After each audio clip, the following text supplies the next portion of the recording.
A lot of this isn't going to make sense to you, and I'm sorry about that. I'm just going to start at the beginning, with the house.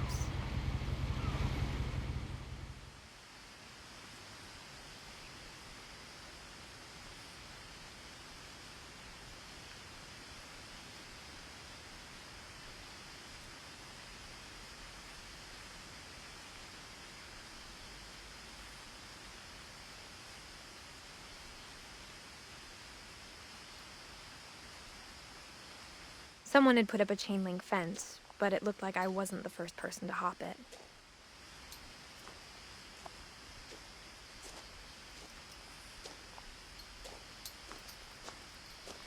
My brother Milton disappeared when I was 4. It was like the house just swallowed him up.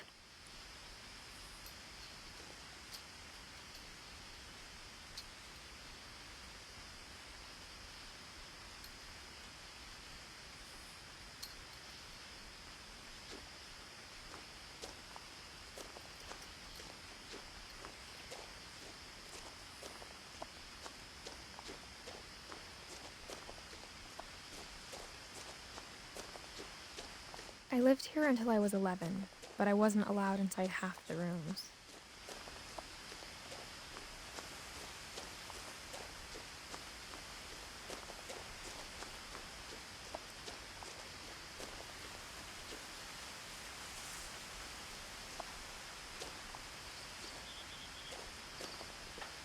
Inside the mailbox were bills from 7 years ago, marked urgent, open immediately.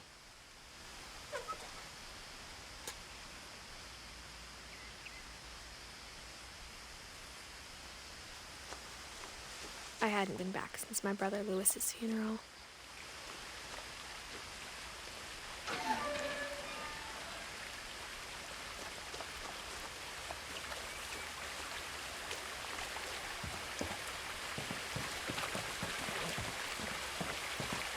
In her will, my mother left me a key, but didn't tell me what it unlocked.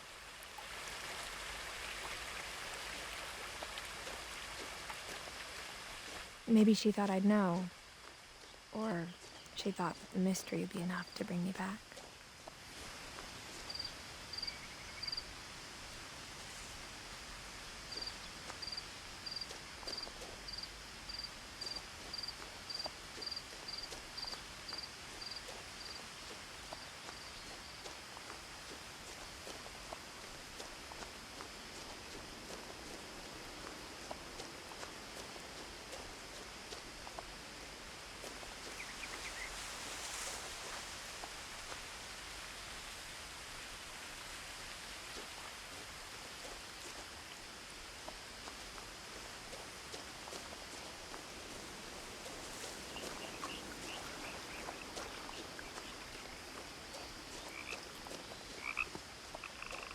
The truth is, even after I inherited the house, I never thought I'd come back to it. But now I had questions about my family that only the house knew the answers to. The woods around the house have always been uncomfortably silent, as if they're about to say something but never do.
No one had driven this way in a long time, but I saw a few hoof prints.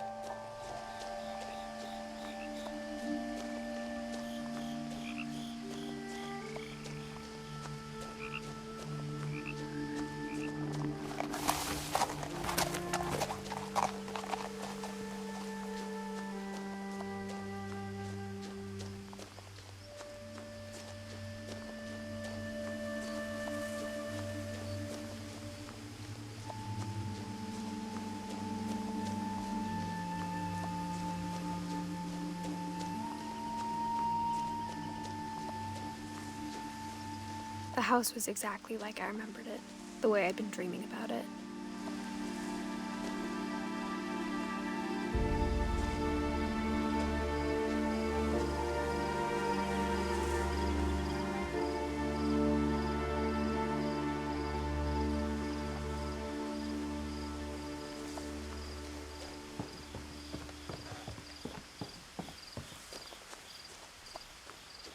I asked Edie once about the dragon in the pond. She said it had killed her husband. I was 6. It seemed like an odd joke to me, even then.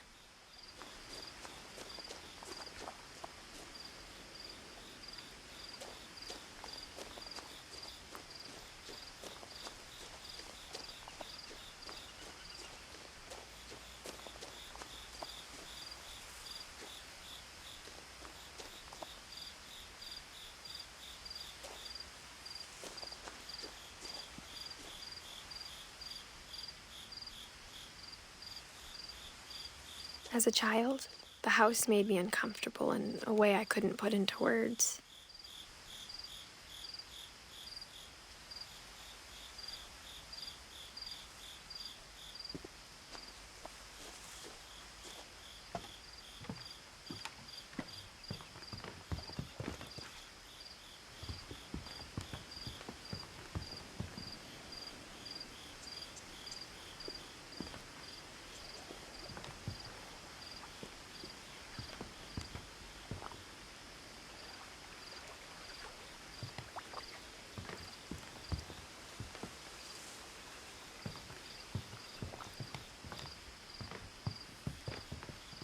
Now, as a 17-year-old, I knew exactly what those words were. I was afraid of the house.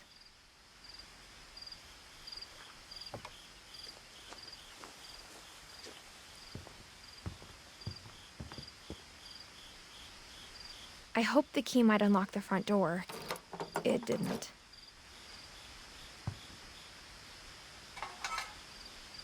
Looking in, I felt like the house itself had been waiting for me.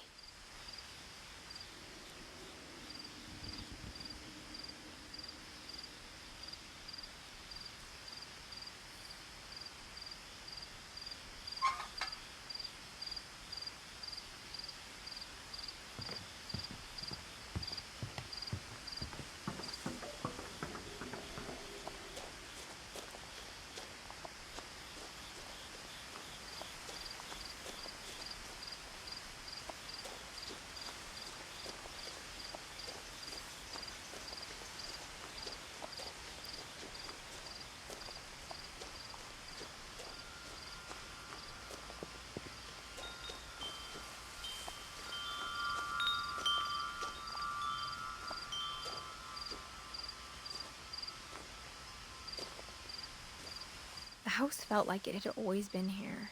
Even the swing set was older than my mother.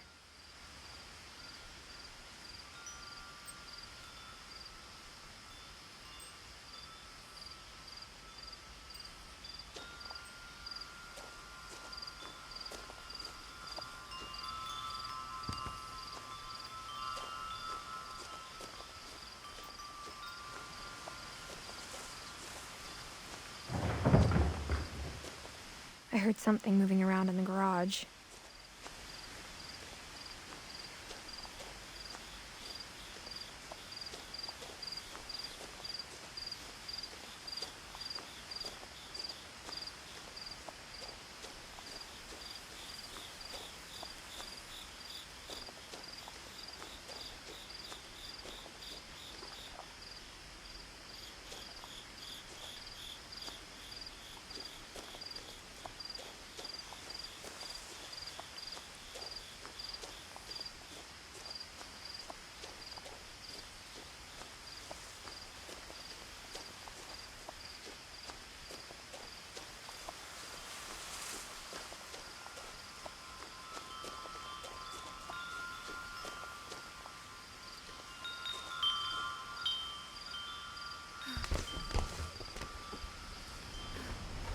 Crawling through the doggy door used to be a lot easier when I was 11.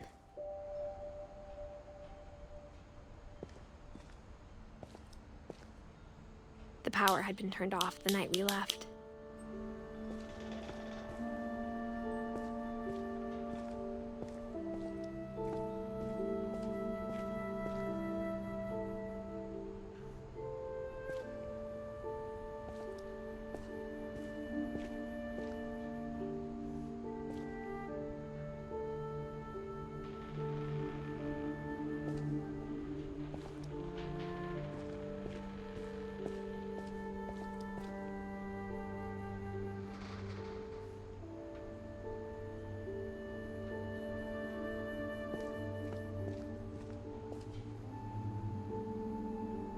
For the first time in years,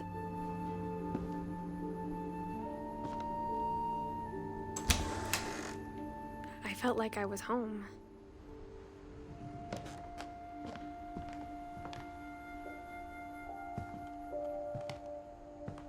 But instead of a family, there were just memories of one.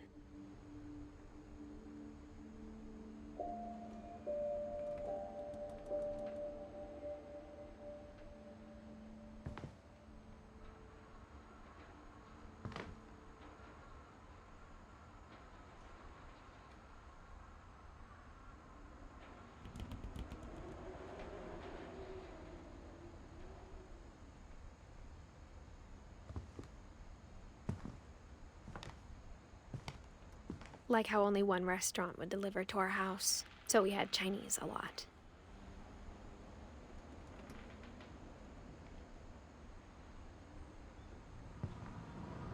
Or how after Louis started working at the cannery, we all got sick of eating salmon. Except our cat, Molly.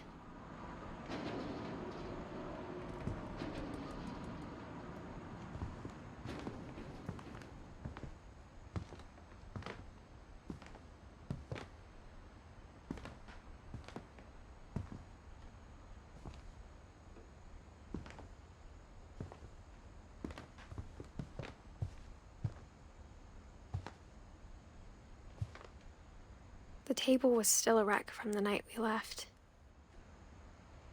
It was like a bomb had gone off, killing everyone but sparing the furniture.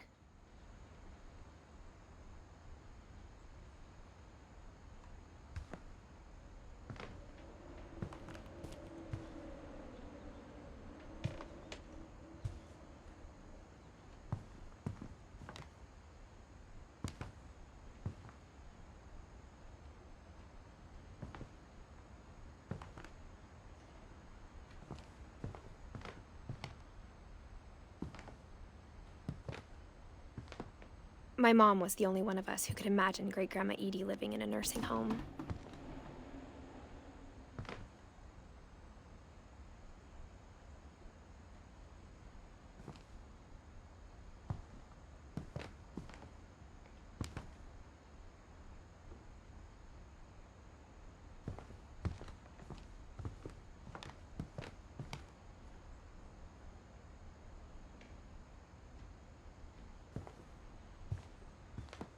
Nothing in the house looked abnormal.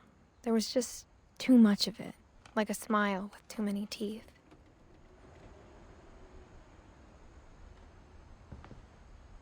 Even the fireplace had a story. Edie told me the bricks came from the original house, after it sank.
Mom always told me to stay out of the basement, so I wasn't too surprised when the key didn't fit.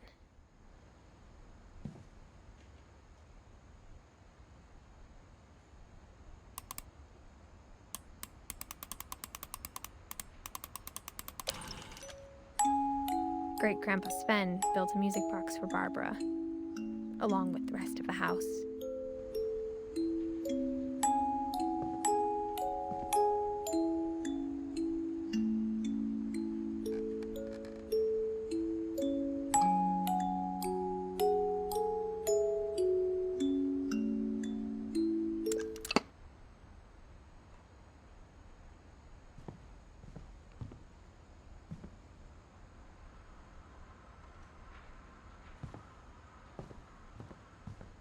My mom wasn't much of an optimist, but she never stopped believing that my brother Milton was alive. A lot of things got left behind in the whirlwind of that last night.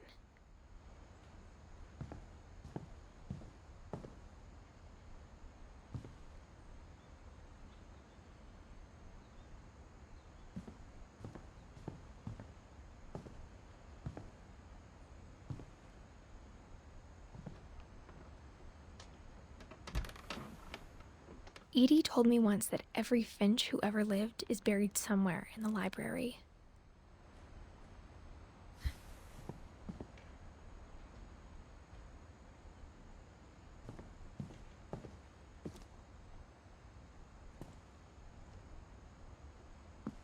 After Milton disappeared, Mom sealed up all the bedrooms. Then Edie retaliated and drilled peepholes.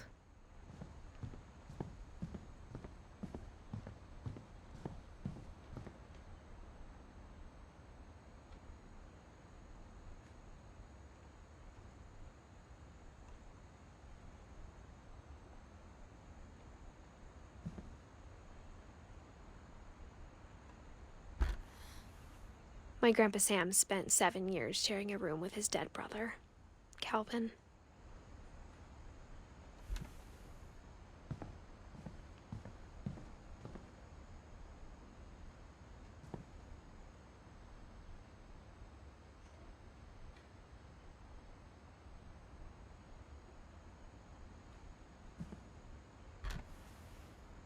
The last time I was in Edith Sr.'s room, I was 10 and she was painting my portrait.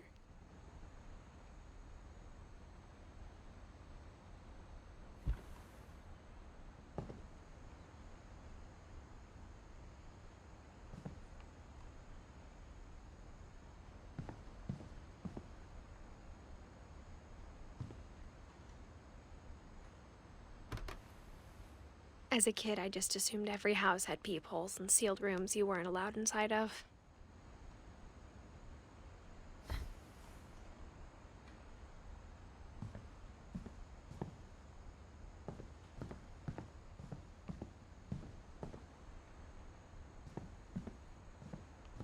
Whenever people ask me about my family, the first thing they always want to know about is Barbara.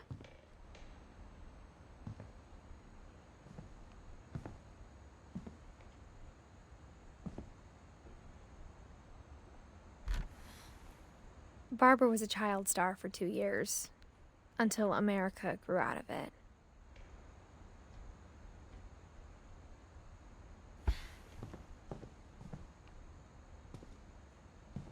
Edie's father, Odin, built the original house.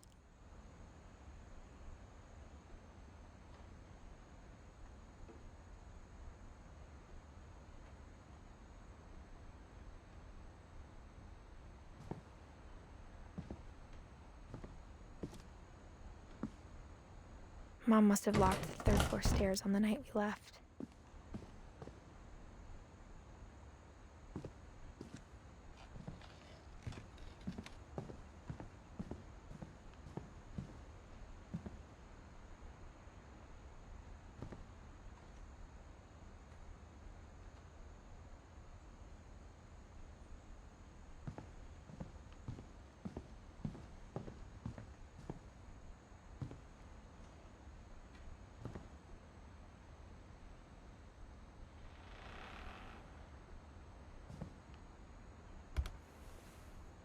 Molly always seemed like a girl I could imagine being friends with, if she hadn't died in 1947.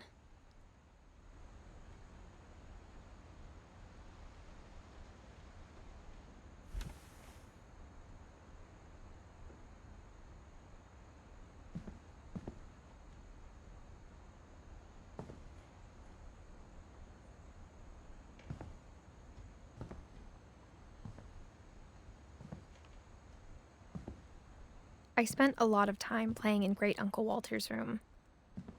I think my mom sometimes regretted not sealing it up.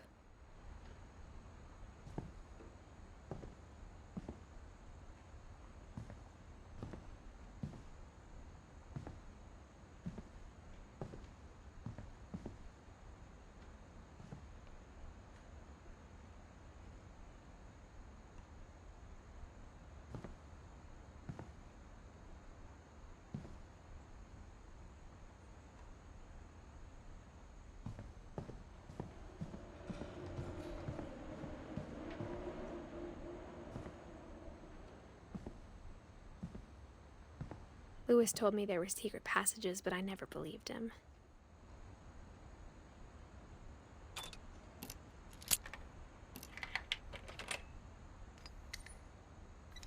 Turns out, my mom was really good at keeping secrets. Now it was time to find out what my mom had been afraid of.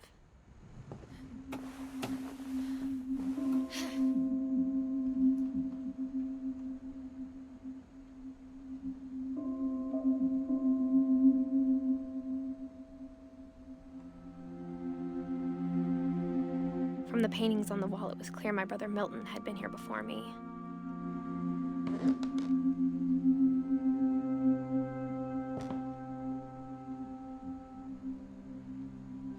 Reading this, maybe it sounds like I had a plan. But I had no idea what was behind that door.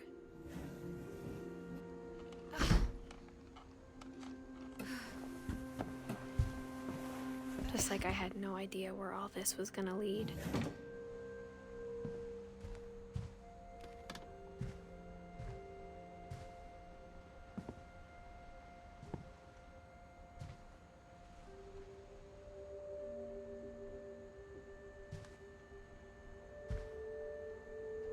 I grew up looking at Molly's room through the peephole. Molly's gerbil had a tiny bedroom with its own even tinier gerbil cage.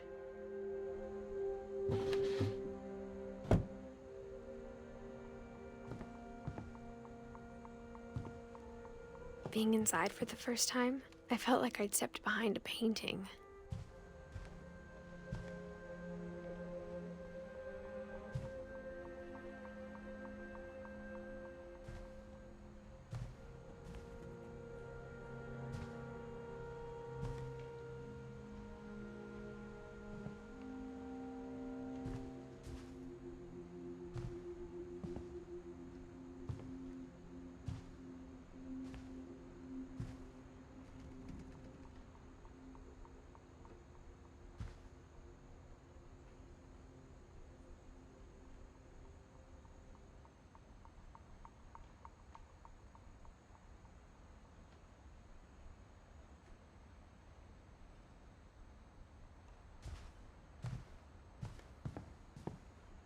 I got the sense Edie had spent a lot of time here, before my mom sealed the doors.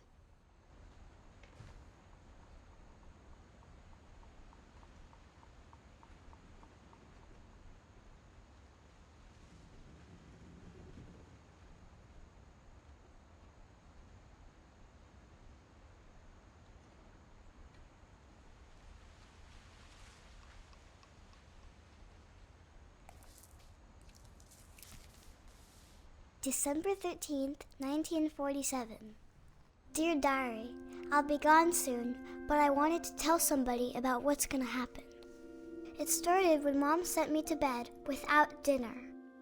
I woke up and I was starving, so I looked around for something to eat. The gerbil food was dry, but I didn't mind it.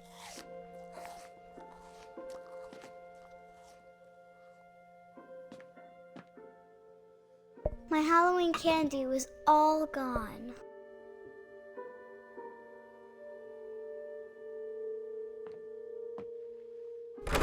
Mom, can I come out now? Sweetheart, it's late. Go to sleep.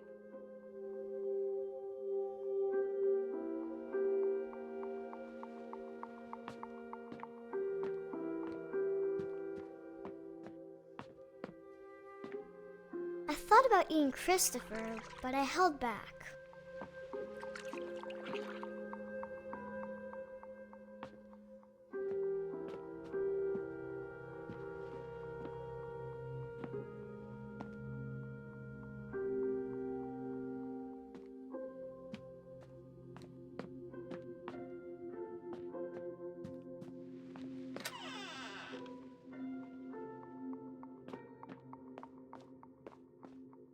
I ate a lot of things that night.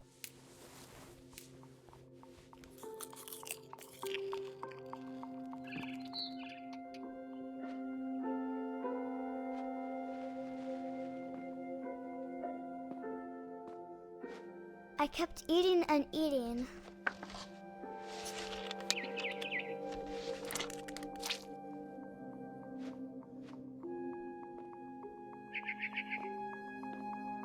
Then I heard chirping outside my window. It was a barn swallow going back to her nest. I reached out for her.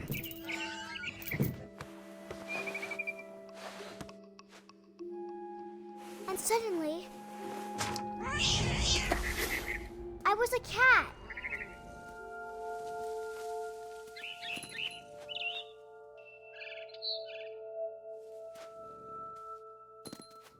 I tried to be quiet, but the bird was really scared.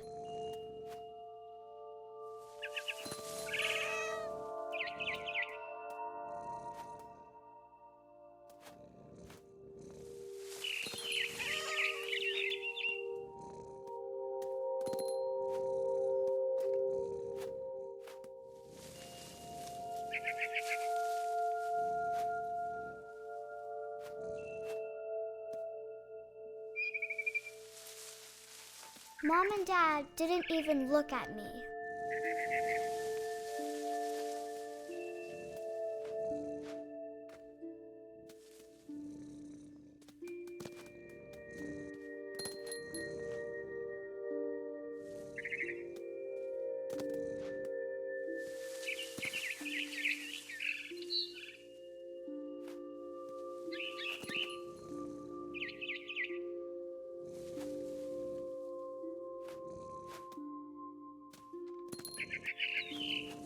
The babies were all gone.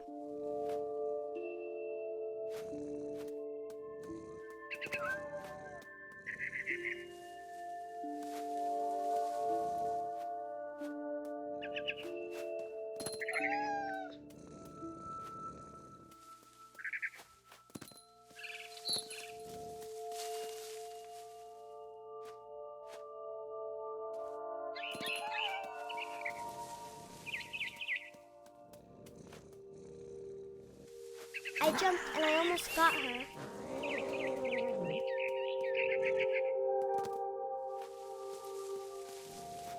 I could tell she was getting really tired.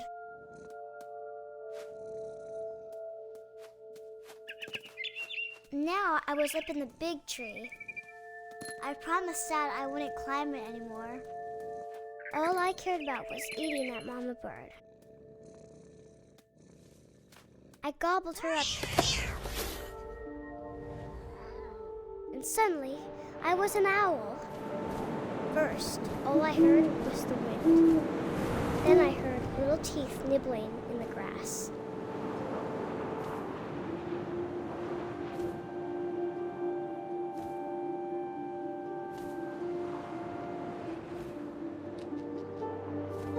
Rabbits.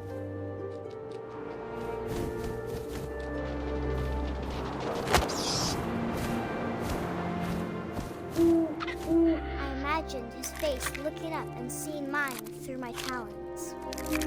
I swallowed him up, and I didn't chew one bit. Then I flew off to find something bigger.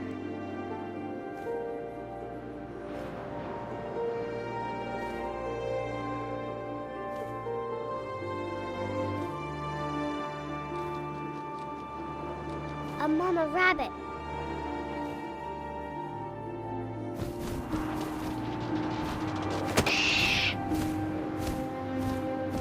She was almost too big to carry. I started choking, but I couldn't stop eating. And suddenly, I was a shark.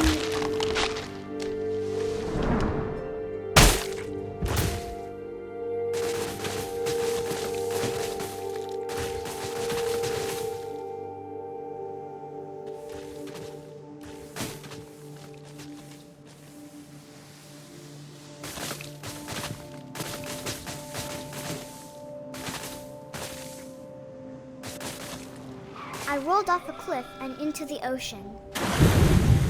Now, I was hungrier than ever.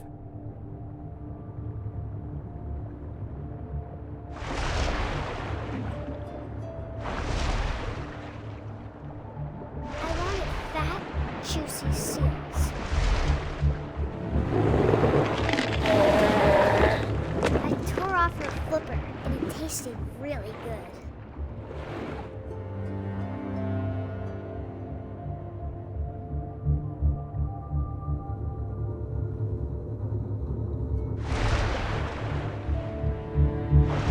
Grabbed on tight.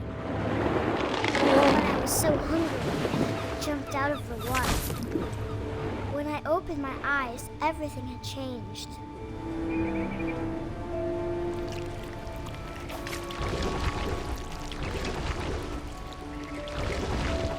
Now I was a monster, and I smelled people everywhere.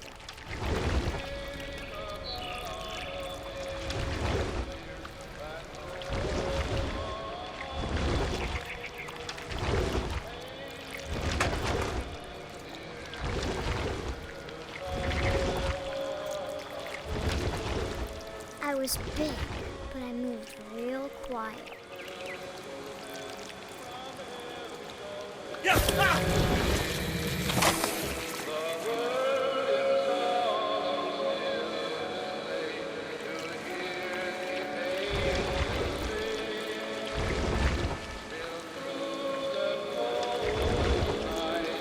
I wanted to stop, but also I didn't.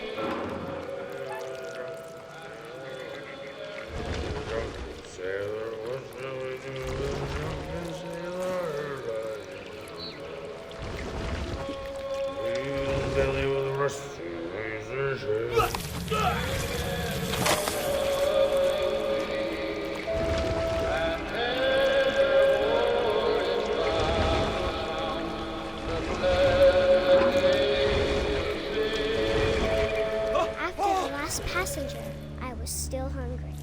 And across the water, I smelled something new. Something I had to have, so I swam towards it.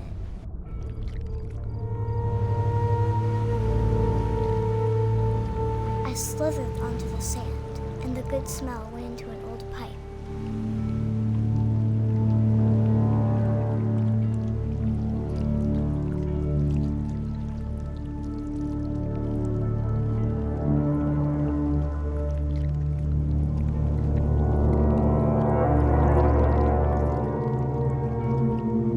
I got closer and closer.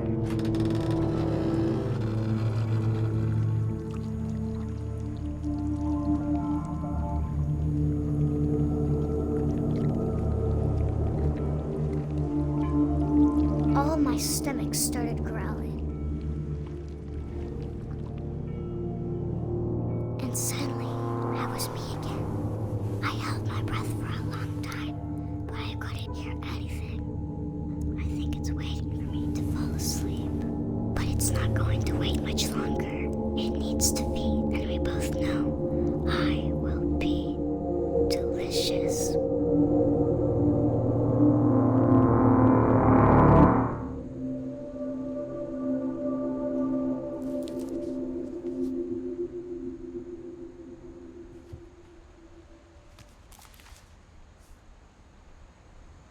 I'm not sure if I believed all of that, but I'm sure Edie would have.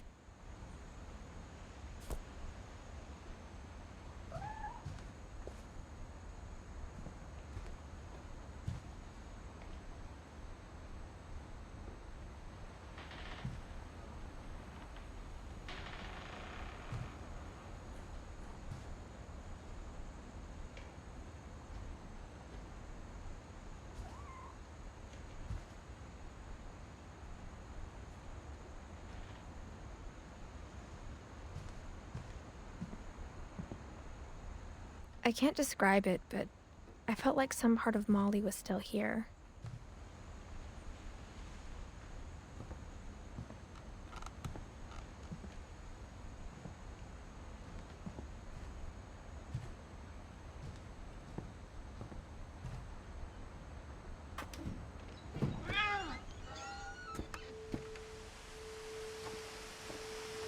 This will be obvious later, but my mom never told me any of these stories. Edie would have, but Mom didn't like bringing up the past. Though, when we adopted a stray kitten, she was the one who named it Molly.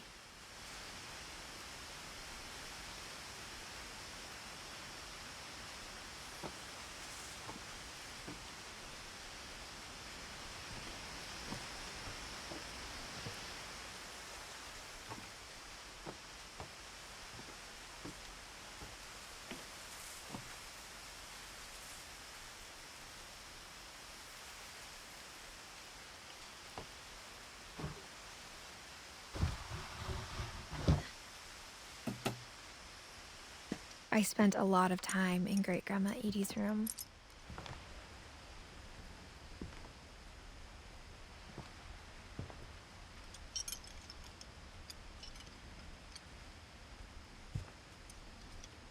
Edie knit me a new pair of gloves every year, just in time to replace the old ones.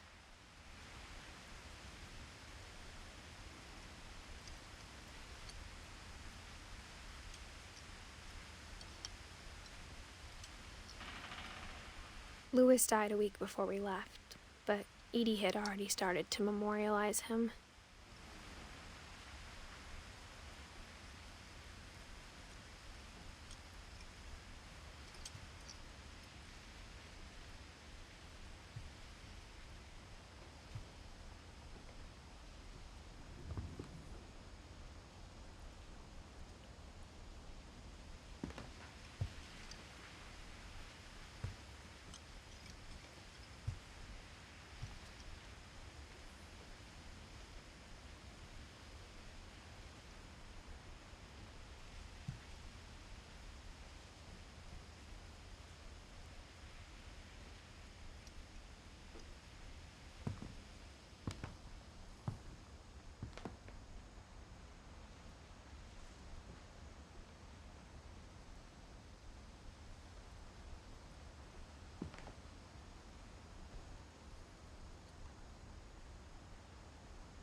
Her room was like a museum.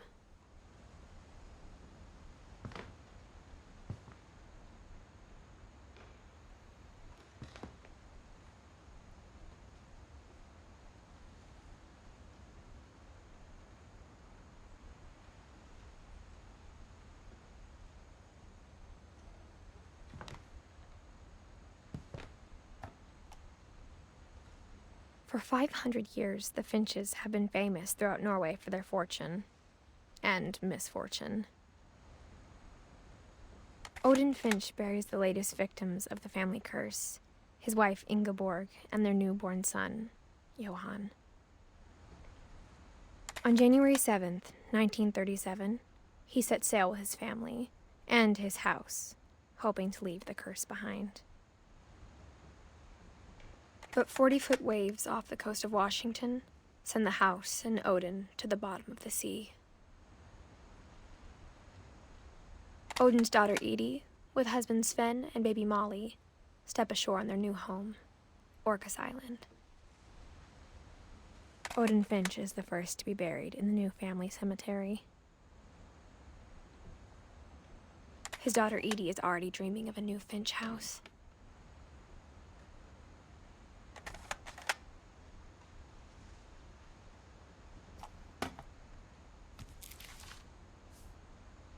Whatever's wrong with this family, it goes back a long ways.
Edie gave a big interview about a mole man living under the Finch house.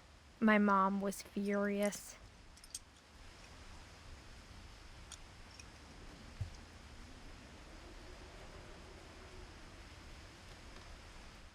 I hadn't thought of myself as Edith Jr. for a long, long time. One summer, they evacuated the island, but Edie refused to go. For a few weeks, she was a celebrity.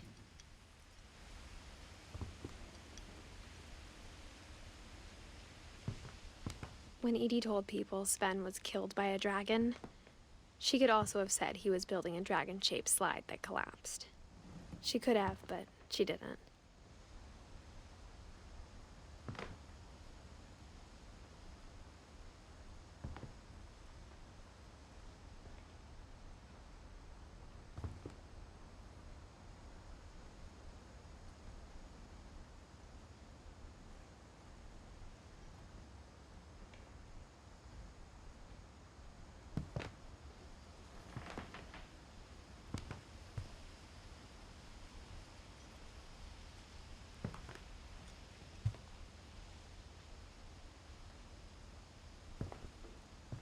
Even in her 90s, sometimes Edie seemed a lot younger than my mother.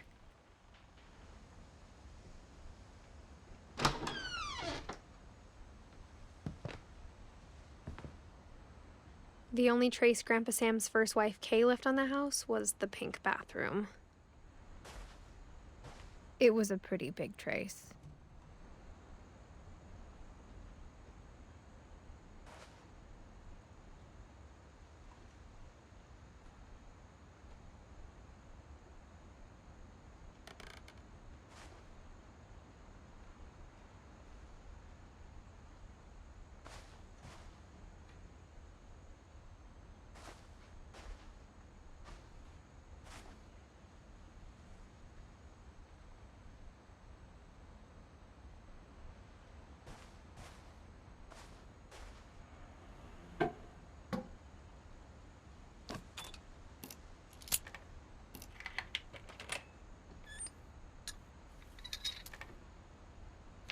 There's a secret in this bathroom. It's in the last place you would look. It isn't in the cupboard. It's hidden in this book.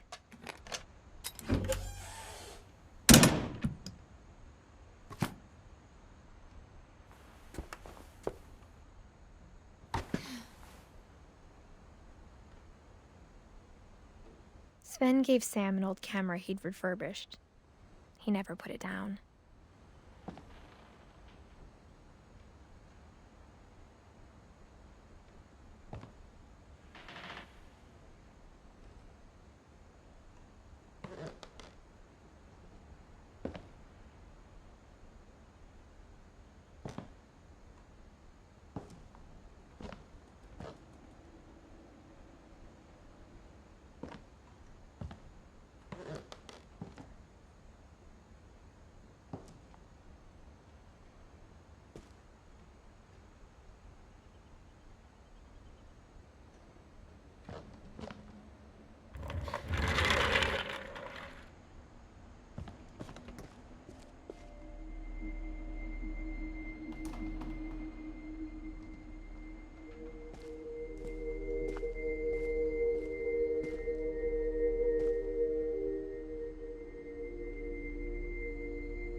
I knew Grandpa Sam had a twin.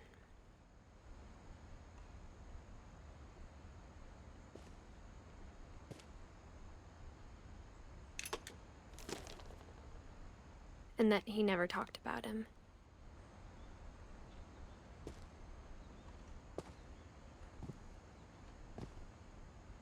I guess my grandpa didn't like history any more than my mom did.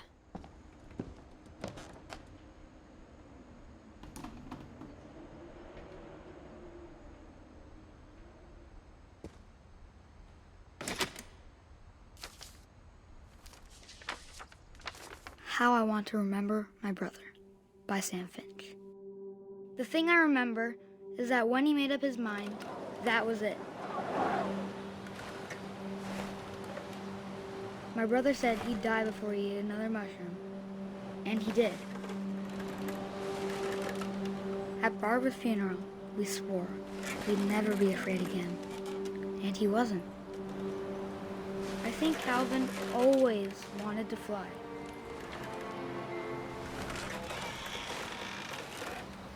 Sam! Calvin! Dinner's ready! Coming! But that day, he finally made up his mind to do it. I told him going around was impossible. Maybe if I hadn't said that,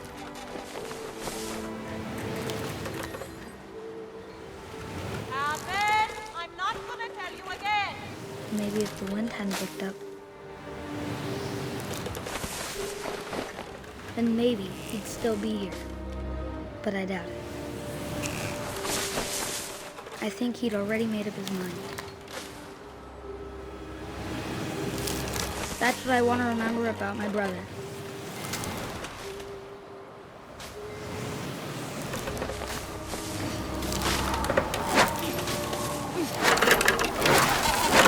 The day he made up his mind to fly. And he did.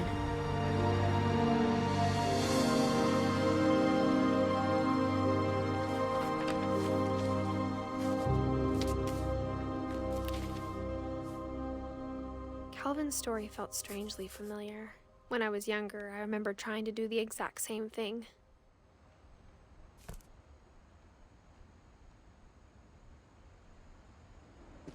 After the funeral, Edie roped off Calvin's half of the room.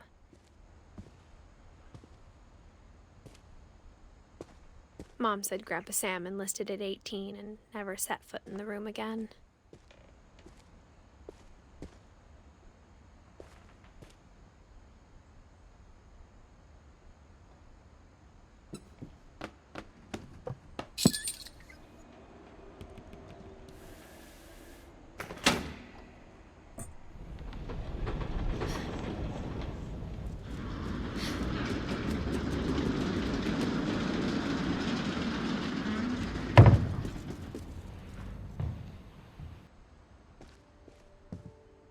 The passages were a pretty tight fit.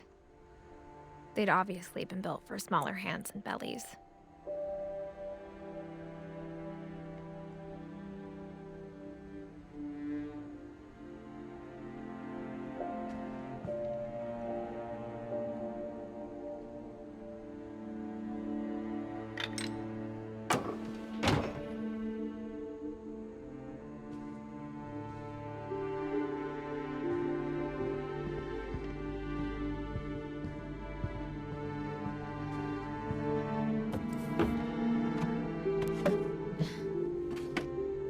Growing up, I always thought of Barbara as a child star.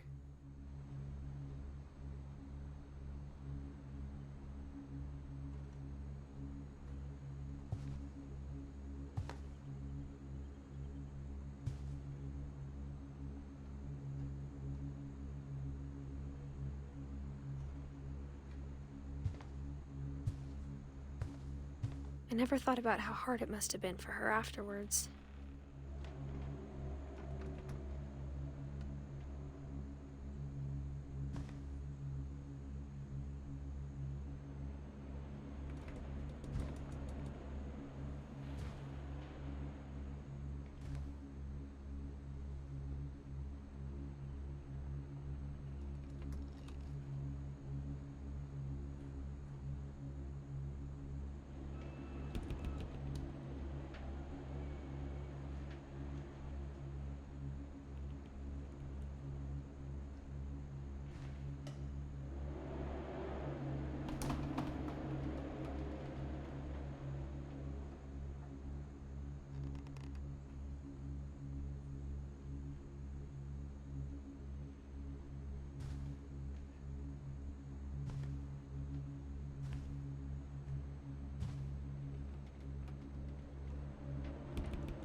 all the stories people wrote about Barbara's death, I'm surprised Edie saved this one.